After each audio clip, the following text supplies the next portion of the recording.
recently I posted a video and I encourage parents to do something very simple with their children. Take your bank card, call one of your children and say to your child that assumed I have £1,000 on this card and I give the £1,000 to you.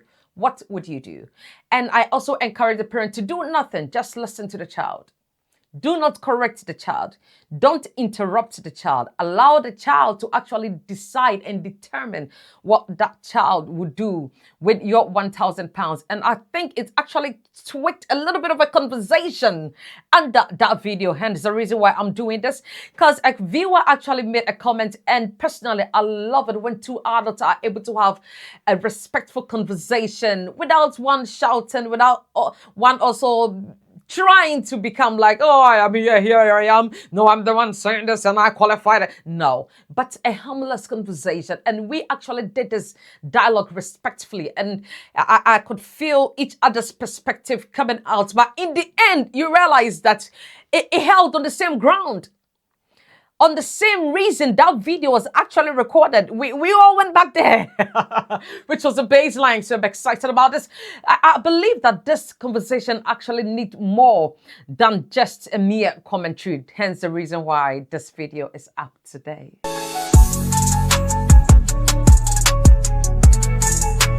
So first, let me actually explain what my intent was with this exercise. I'm talking about £1,000. My intent was not a parent to give £1,000 to their child to actually go and spend. £1,000 was actually hypothetical because it was not meant for the child to go and spend. The real impact, the real focus is the answer from the child. And so if the child tells me, oh, I'm going to gather my friends and we have a little bit of a party, that is the point. If my child tells me I want to get trainers, that is the point. If the child tells me I want to save a part of the money, that is the point. Because that is where the conversation actually begins. And to me, it gives me a starting point, what and how to actually channel conversations regarding money with my child. And so to me, that was actually the focus with this video. But let's start with what my commenter said. And so this is what my commenter said. My commenter said, there is time for everything, madam. And absolutely. So I grabbed these fingers of mine and then I started typing. And then I said, sir, there is a time for everything. The exercise isn't about allowing the child to spend £1,000. It's about listening to what they would do with it so you can understand their current relationship with money and know that what conversation to have next. Financial education can start gradually and age appropriately, one conversation at a time. And so personally, I wasn't trying to overburden a child. I was actually, so wait, if I tell you, okay, next week I have a party, so this is what we are going to do. I think we should go for grocery shopping. This is what we're going to do. But okay, what are we doing? Are we making a list? Do we have a budget around the grocery shopping?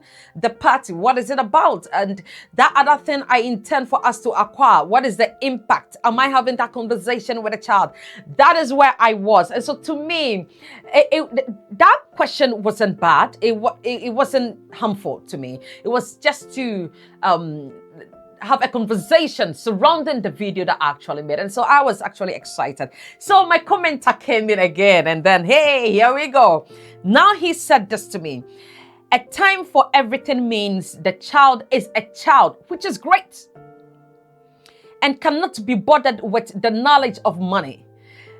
There are more important social skills that are age appropriate for the child to learn. So keep this emphasis in mind. He says there are more important social skills that are age appropriate for the child to learn. But for money? Okay, let's go on.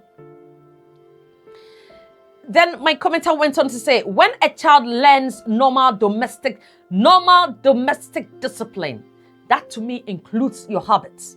All right, let's go on. It filters down to everything. That I had a problem there. It does not filter down to everything. It filters down to the focus, what your focus is. Yes. And discipline does not mean financial habits. Yes. Be respectful to one another. Speak politely. Be kind. Love one another. Which part of it did I talk about money? No.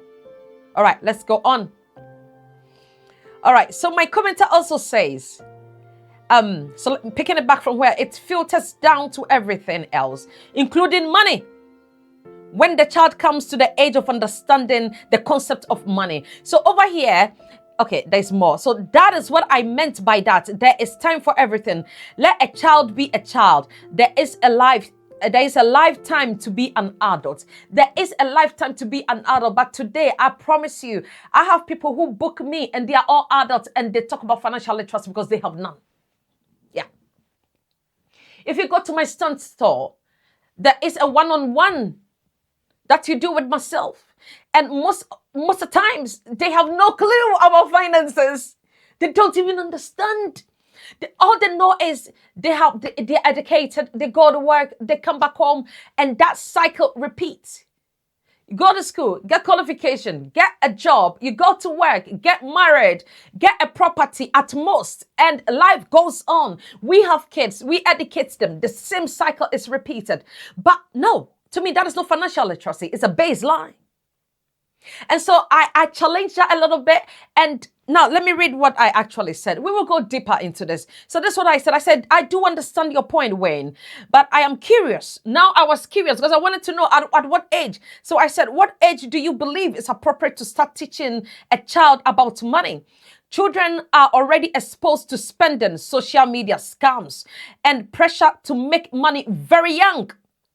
My point is not to burden them with adult responsibility, but to teach simple, age-appropriate habits, how money is earned, why patience matters, why we can't always have everything immediately, and that building wealth is a process. Social skills are important, absolutely, but money is part of life too. And I believe the home should help shape that understanding early. Where was I coming from this? If you check the statistics and the records as to people who goes into fraudulent activities, and this is not me actually saying someone is perfect here or not. Sometimes young ones are exposed to these. And some of these corporates are also adults who victimizes others. How did they get there? Did we have some home foundation when it comes to finances? Did we? Did we also embed faith? Did we also actually talk about discipline to the root? And so if you tell me that social skills, great social skills, but why is money not part of social skills? This is why some people have problems with the current educational systems. Because the things that we have actually learned, a lot of it does not actually have a root to what actually matters. And so we graduate and we are excited and we throw it all out. Yes, we are this, we qualify to be this. But then when we go onto the field of work, our life actually changes. And so today we have doctors who are content creators. We have finance people who are content creators. We have economics, they are content creators. Because people are now beginning to see the light from a different lens. We have accountants who are content creators. Yes, I can show you over and over. We have young kids becoming millionaires. Do they understand? We also have the records of us knowing kids at the age of 18, 20, 21 becoming millionaires. And by the time they were 40, they lost it all. Financial literacy. Then my commenter came again, and this time, I'm excited about this. So he came in and he said, again, now he didn't answer the age, because I was asking at what age does he think is appropriate. He didn't answer that. He went straight and he said, again, children do more of what parents do than what they say. Exactly my point. Once again, this is why I wrote this book. They learn through observation. They learn through the little conversations that we have. Even with a little system, they are learning. A little toy, they are learning. They're trying to gather the pieces. Why? Even especially when they are building their blocks. They put one block here, and then one of the other blocks actually have 4 pieces at a go. And they are trying to do that construction. They put that block here, then they put another here. But that is 4, and that is 2. Now they want to add one more 4 to it, and that makes it 8. And another 2 they want to top up with it to make it 10. Do we understand the mathematics going on there? That we are talking about figures. So anytime we have the opportunity to talk about figures, there is nothing wrong with us saying, all right, so we have 4 blocks. I just added another 4, making it 8. I added another 2, making it 10. Now, this is a huge block. Where can we put it? Let's put it here. Now, this is our savings zone. So we've put 8, 10 here, and it is our savings zone. Now, let's build another block. And this time, we're going to call that block investment pie. Now, we build. Now, let's take that block. Where are we putting it, Adam? Adam says we're putting it to our investment pie. We drop it there. I said, okay, now let's build another one. This time, let's build a proper property.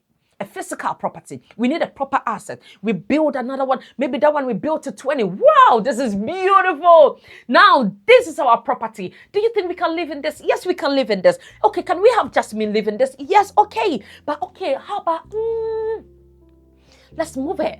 Because if we're going to live there in theirs, then let's build another one that will be commercial. Because now we are hosting our family here. Let's build another one that this time we can have the community being a part of it. And so we can either let it out or we can rent it out for the community so others can have.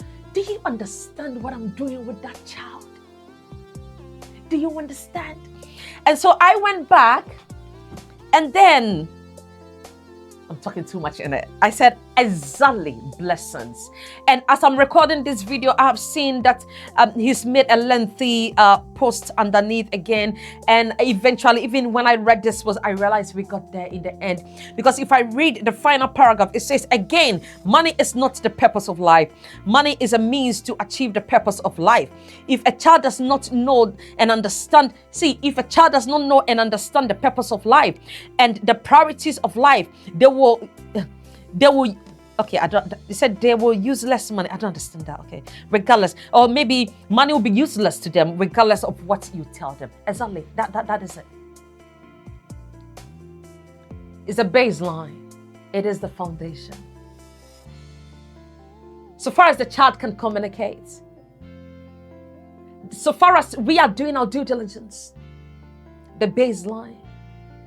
Today, in today's world, coding alone can make a child a millionaire at the age of 16, 18. But what I'm trying to say is, after we've identified the child's gifting, the child plays football. At the age of 12, maybe signed to a Liverpool, Manchester. Or at the age of 16, 17, 18, the child is already playing Premier Leagues. Who manages that child? Does the child understand what finance is? Because for a child to be able to get to that level, there is some sacrifice with dedication. Probably we were homeschooling. And homeschooling is with models. As a parent, I come in full swing. I'm like, all right, child, let's do that business. Have you grabbed your copy?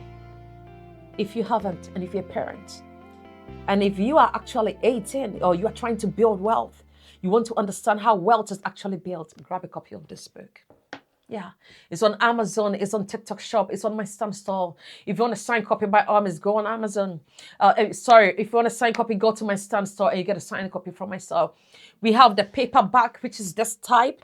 We also have the hardcover, which is my baby. I love this because I just love how sophisticated it is. Anyway, the content is what actually matters. We also have the Kindle. If you are the type who loves to do your reading on Kindle by Armis, do that. Growing up, there's so much we have learned and we need to unlearn.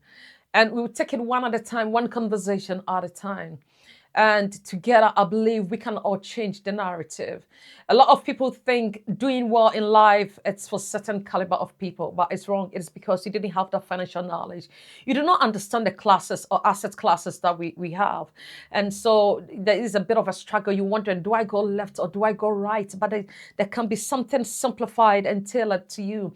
Number one, I need you to determine or identify that thing you do with ease, that thing that is easy when it comes to you. And I also need you to have a way to redefine it to your perspective, model it and brand it up. And now, if it is good for you and you can impact me, start impacting me.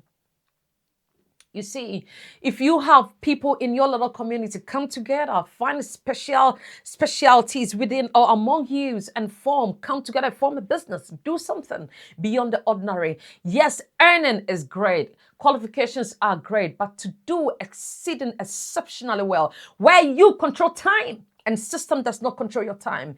You do beyond the normal 9 to 5. God richly bless you. This is YAT Finance. As always, I can't wait to see you at the top, and I'll see you in the next.